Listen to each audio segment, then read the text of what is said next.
Welcome to Public Safety Talk Radio, the podcast for all of our heroes in public safety, including law enforcement professionals, firefighters, EMTs, corrections officers, healthcare workers, and more. This show is produced by the POCUA and is founded upon its Soundness initiative. This episode is sponsored by Police Mortgage.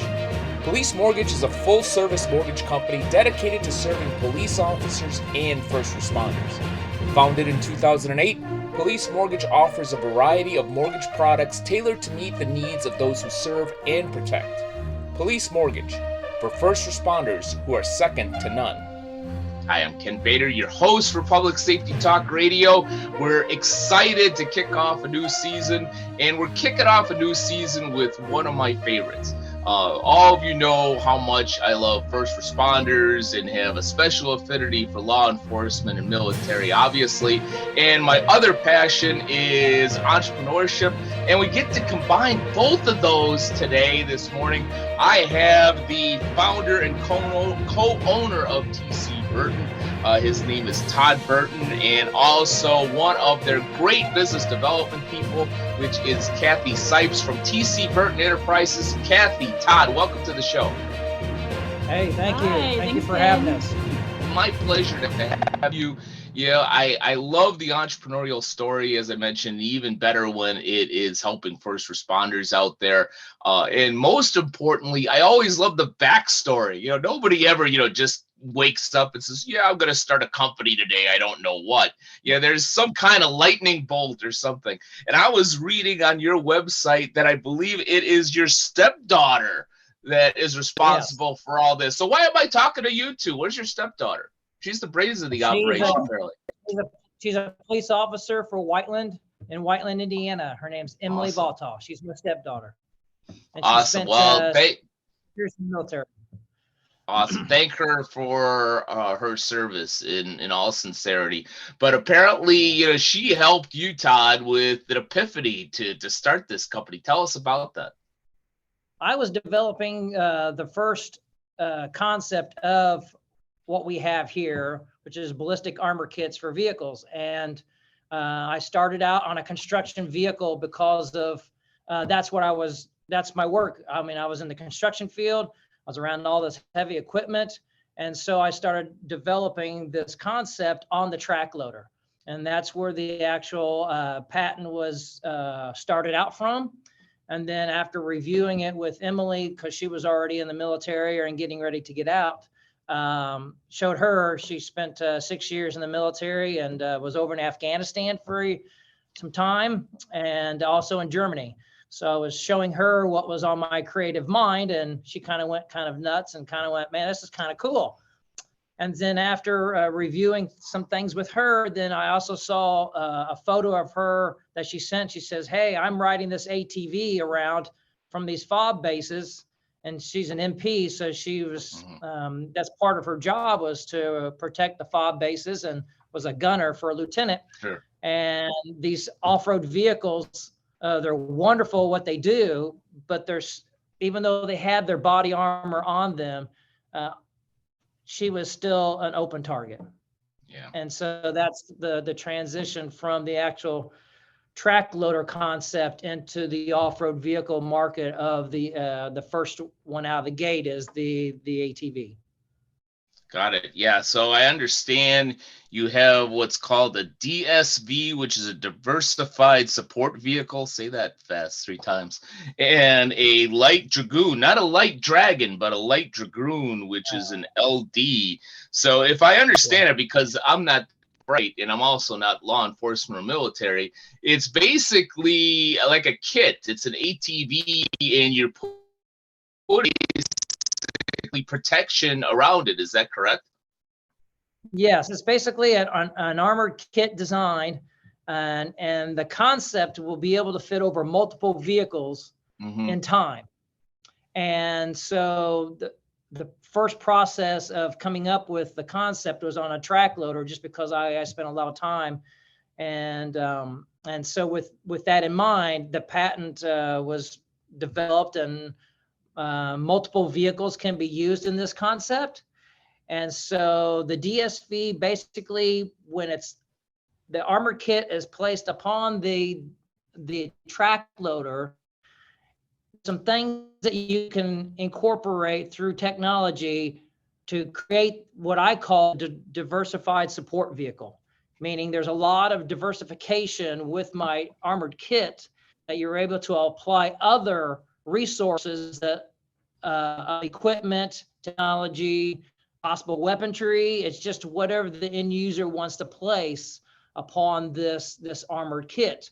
And so that's why I labeled it or called it the DSV, short for Diversified Support Vehicle, which in the military and law enforcement, they all have their acronyms and they're just letters. So the DSV is where that generated from. Where it started. And then going into the off-road vehicle market, in history, you'll see a lot of dismounted troops being called light dragoons. The Continental Army had 4 regiments of light dragoons, and the British Army still today uses the terminology light dragoons, and it's their light reconnaissance off the road by horse then, and now they still use that terminology in England and the British Army with the light dragoons. So the LD represents that mobility to go off-roading, to go light, to go tactical.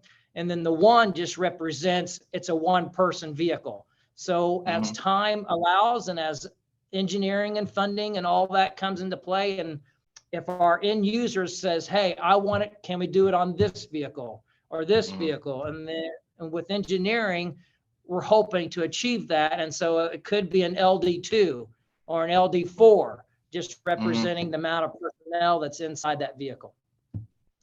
Interesting. Well, shifting to Kathy, because you're in charge of selling this stuff. So, say, I'm, an executive or a professional or, the captain or the chief of the Chicago Police Department or the Metropolitan PD in Washington, D.C. And I, what's a DSV? What's an LD? Why should I use this? Why do I need to spend X so I can have 18 of these things ready to go, towards the Capitol? Explain to me, why and how I should use these. Yeah, well, first of all, just to clarify, so the DSV was the original concept geared toward military. We've pivoted just to the LD at this point is what we offer. So the DSV was the inspiration, the starting point. Well, wait a minute. Whoa. I don't want an LD. I want a DSV right now. If you can't give it to me, I'll cut off the show. Let's talk. See, I like Kathy, spoken like a true salesperson. It's like, well, if that's really what you want, then, we could do something special for you. But I interrupted you. Go ahead. Please continue on the LD. Anything can be accomplished with money and engineering, so we can talk for sure. So what we look at these days with law enforcement organizations, almost all of them have the Bearcat or the MRAP, right? So they have these huge armored vehicles that are allowing them to get their personnel to the location safely. But then at some point they have to step off those armored vehicles and hit the ground, because those armored vehicles are limited in the ability to drive between buildings, drive into backyards, drive into the woods, drive into buildings.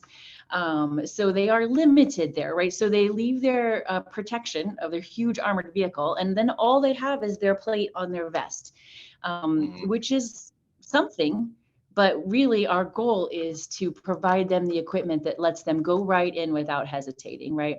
So imagine there's an active shooter in a mall.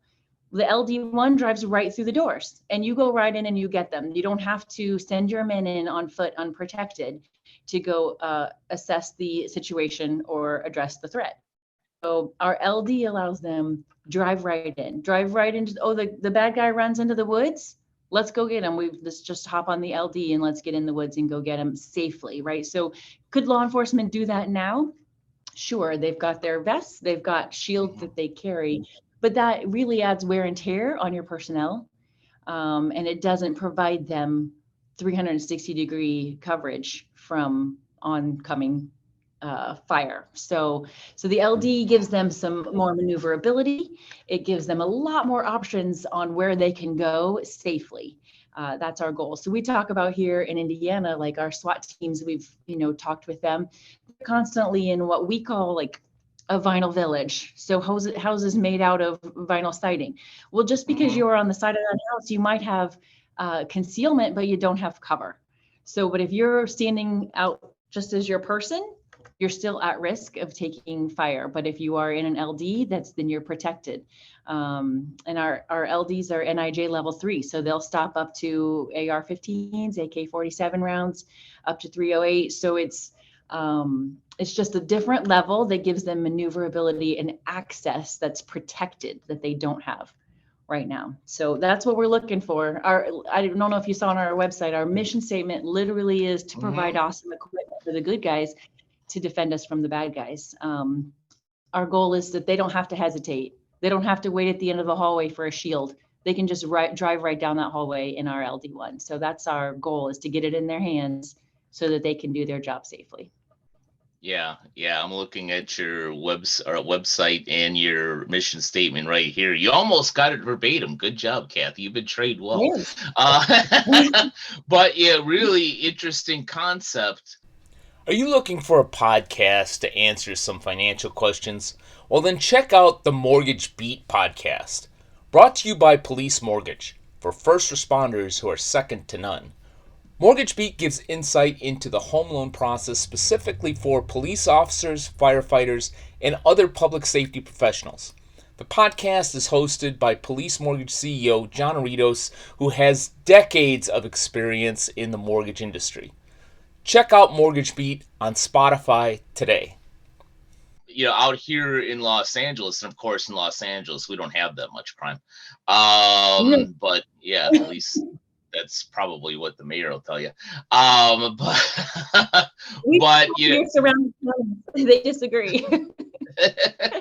But one of the things that we see out here is you'll have these pursuits. And usually the bad guy, as you so eloquently put it, will so wisely, because he doesn't realize that not only are there 8 squad cars behind him, but multiple helicopters above. Figures that he can hide in somebody's house, or like nobody sees you. Yeah, you're not on 4 stations in Los Angeles County. We're watching you right now. We know where you are. But in some of those those smaller areas, obviously out here they'll send in some type of a robot in there so that they're not putting their officers or their canines in harm's way, but can get they can get some recon on what's happening, and also sometimes even put gas or something else on the robot. It seems like this is kind of like a bigger version of that, but better, because you actually have a human being that's operating right there in the ATV. Obviously, you need a bigger space like a mall and not a small house, but it seems like kind of a similar concept here. It's what's fantastic also is, so you have a human being who can engage a bad guy when they encounter them, which a robot cannot do. And something else that the LD also offers. So when the doors are open, I don't know if you've seen that picture on our website, when the doors of the LD are open, the whole ATV becomes a moving shield. So you can have one person in, but you can have the stack of your guys lined up behind the LD. So they also have protection without having to carry their heavy shields. So you can get more than one person in if it's, like a school or warehouse, or like we talked about, the mall, or even think about the wide open spaces, like all the festivals that happen and the parades and these outdoor events that are kind of soft targets, concert venues, stadiums. All of these could have a response that has people involved. One person driving quickly on the the LD1 and the ATV, or they can drive slowly and have a whole stack of individuals behind them that are shielded behind the NIJ level 3 protection as they go in. So lots of options. You bring up a great point, because that's one of the things that I always fear is active shooter situations. We could be naive, but unfortunately that is a reality in our society, whether it's a school, mall, or hadn't even been thinking about a festival, or just the Boston Marathon bombing a number of years ago, and how something like this could have been very useful. But going to an active shooter situation, my question is how fast are these things? Because if you do have an active shooter situation, maybe the sucker does fit into the gymnasium or the school, but a lot of it is speed. It's timing. Okay, we have minutes. The 90 seconds can make a difference. Between having only a couple people injured and having 18 people losing their lives, if we're talking about an automatic weapon. So how fast can these things be deployed? Can they get up to 120 miles per hour? How fast are these suckers? It's basically the speed of the actual vehicle, which the Polaris 850, with our armored kit on there, we can still press speeds if a personnel is trained correctly on it and understanding the perimeters of our armored kit. We have no problem of driving pretty quick. Yeah. And so and the other thing that we like to stress is having it on scene is more effective. So obviously, a school, or let's say a campus, a university campus, or think of like the campus of a huge manufacturing facility that have multiple buildings in one site, right? So if that particular manufacturing facility has its own security network on scene, that's there on scene, which a lot of them do, and that security group already has LD, multiple of them on site. Now they know exactly where to be, and they can be there quickly. They know exactly, they've trained which doors to get in and out of, so they can be effective almost immediately if the LD one is right there on site. So college campuses, the police department there could have one right there on site. They train with it on the campus. They know the quickest routes. They know the doors that are accessible, that are a double door. Mall security could have one right on site. So having it there is a major deterrent. Yeah, and it also is a proactive stance. Oh, that we know that school system has an LD. Yeah. It's a great point. Nobody goes to malls anymore, although I go to one for the gym. But it's an excellent point in that, I remember some stupid movie I saw years and years ago where somebody used the line, "Power perceived is power achieved." All of a sudden you got a couple of these things is sitting there at a festival or a school, or like you said, a university, and all of a sudden a perceived soft target isn't as soft. And I use the same, my wife and I talk about this with our home, is we've got a couple of cameras out there. And I said, even when the sucker is off, they don't know that. You get these folks are usually looking for the easiest route or the path of least resistance. This house has cameras. That one doesn't. Maybe I'll try that one. This school, has 4 LDs. That one doesn't. Maybe I'll shoot some people there. Yeah.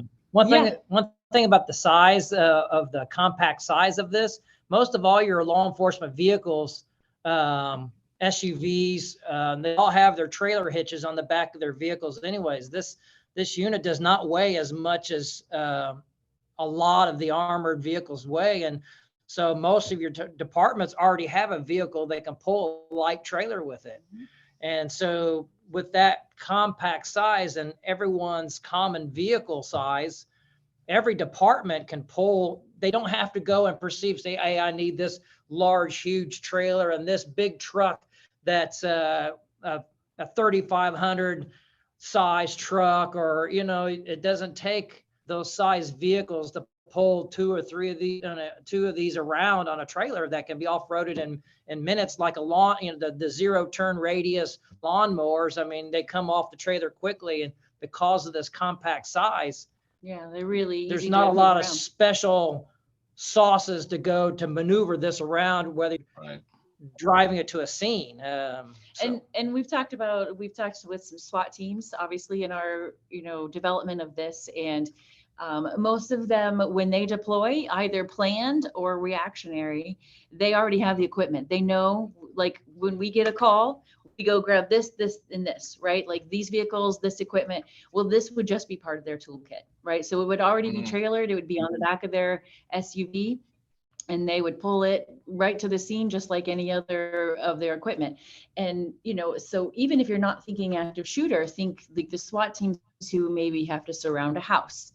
And well, you have guys out back on foot, out the back of that house, right? Like the cordon team or the rapid response team in the back. So now if they're in the back in a field, well, they can be in an LD, so that if anyone goes running, they have the ability to chase them and the protection that they need. So it would just be another tool that they would just have ready to deploy really quickly, already loaded up on their trailer, or in some states where they just have it already plated and they can just be road ready, they can drive it straight to the scene themselves. So yeah.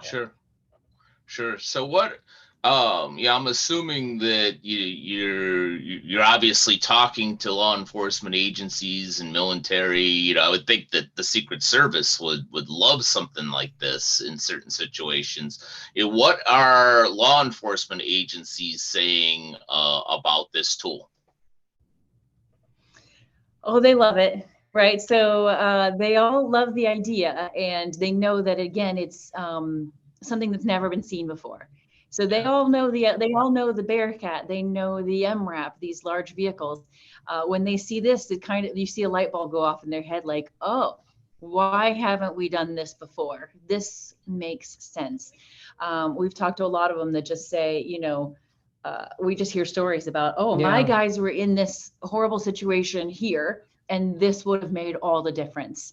In the beginning process of designing this, with the prototypes that I built myself, we had a conversation with about 16 individual personnel that are active in law enforcement, DOD, as well as a couple Navy SEAL guys. And so they were all part of this, we call our whiteboard session, where we just write down everything of why it would work and what wouldn't work. So before any of this or anybody actually saw the models that you see on our website, there was a lengthy process of about 5 years to bring what I designed off of the patent to a live size model. And then we took that model to our whiteboard session with these personnel. It probably is about a half a day process. We had them there for about a half a day. I mean, time went by because of all their input. And then we took all that input to our engineer team. And then that's where that's where we're at right now of what you see. So it was with the person, the end user in mind from the very start of the process. Yeah, and I know I've never been a police officer, but I've known and worked with several of them over decades. And I know those folks really love their toys, whether it's boats or snowmobiles or motorcycles or whatever. So a lot of them are probably having fun with an ATV someplace on vacation or what have you. It's like, why didn't I think about putting armor on this sucker? So they're probably already familiar with the product. Yeah, I did. So. It is true, and lots of law enforcement already do use ATVs, right? Like think of the DNR officers and some of the law enforcement that are in outlying areas. So a lot of them already use ATVs. And well, you see it all the time in Chicago. They have used ATVs in the streets, and horses and motorcycles and bicycles, everything to get that, the maneuverability. But this gives them the maneuverability with the protection. So that's the difference. So yeah. everything from, Border Patrol, bicycle. Oh yeah, absolutely. I Mhm. mean, even on bicycle that I see, I mean, yeah, you'll get through all the maneuverability, but you're out in the open. Mhm. A horse is used a lot in some of the larger cities. I get all that, and their tool of how they use that is precise of what they chose. But a horse can get shot just as easy as a person can. Yeah. And so with that incident, but also what's nice about the LD1 too is that you can actually, we're able to have room on the back for accessories as well as, hey, can I get a couple more shields to the location? Yes, you can. Yeah. So it adds that little ability of them of utilizing not only the kit for protection, but utilizing the actual utility of other accessories that will be coming down the road. Mhm. Yeah, you could even have fun with it and, put it in the local parade or something. Always thinking of ideas. Timing wise, yes, it's been like a 5-year, journey with a lot of the development, but this past year is our first year existence as a company. So we're right out of the gate, and we have some very interesting things that are coming on board, and we're excited about all that. So we are out of the gate fresh as a company. Yeah. Yeah. And I'm glad that you're here. I think the timing is definitely right. And coupled with the fact that, I know from experience that, people say, oh, this is great. And, I don't know about the price point, but then all of a sudden it's a talk about budgets and when the next buying season is and so forth, which doesn't speak to the value of the product, but speaks to the process of working with a local government. That's Yeah. exactly right. It's just a matter, it's timing, right? So we are patient. We know what we have to offer is going to make a difference. It's just a matter of like Todd said, we're brand new, we're getting it out there, and we'll work with budgets, we'll work with funding, we're going to work with all of the options for our markets so that they can. Yeah, and another great thing about our product, we're not bringing anything new to the process. We're just putting it together in a different package. There's ATVs all over the United States and all over the world being used for law enforcement and DoD purposes. So the ATV and its presence is not new. The armor that the law enforcement carry or DoD carries, the lightweight ballistic materials, which we use, is not new. And they're there on the market. So we're utilizing like off the shelf. We're taking this, we're combining it. And so the one great thing that we feel is that we're not bringing something totally new. We're just utilizing the products that are already there and combining them in a unique package that is affordable for a lot of departments across the board. And it's very, very tight, compact package, can be used in a lot of spaces and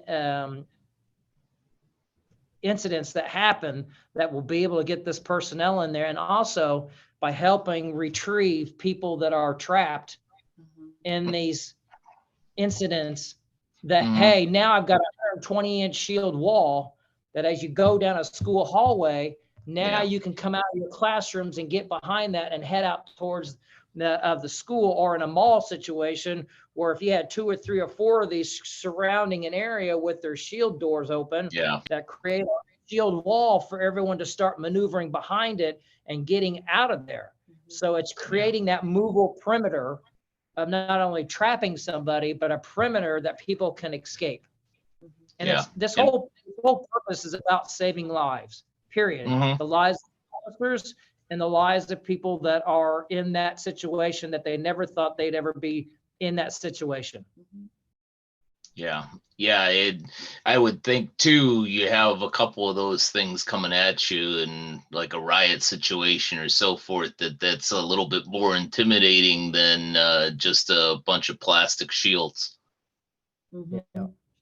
Yeah. No, this is awesome. As we begin to wrap up, how best can people find you? If the Border Patrol, if Secret Service, if the New York Police Department is watching or listening, how best can they contact and find TC Burton Enterprises and get a few of these LDs in their department?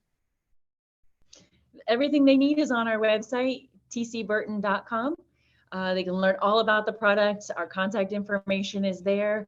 Yeah, we welcome all questions. We'll take them, discussions. Let's talk it through. Let's see what's available. And of course, all of our social media platforms are there also. oh yeah. Yeah, and I will attest that TC Burton Enterprises not only has a great website, but is really, really easy to find. So, so make sure you Google it and find them. Yeah, But it is. Yeah. But really, really, in all sincerity, I appreciate and love what you're doing. As some of my closest friends and family will tell me that, maybe I'm a realist, maybe I'm a pessimist.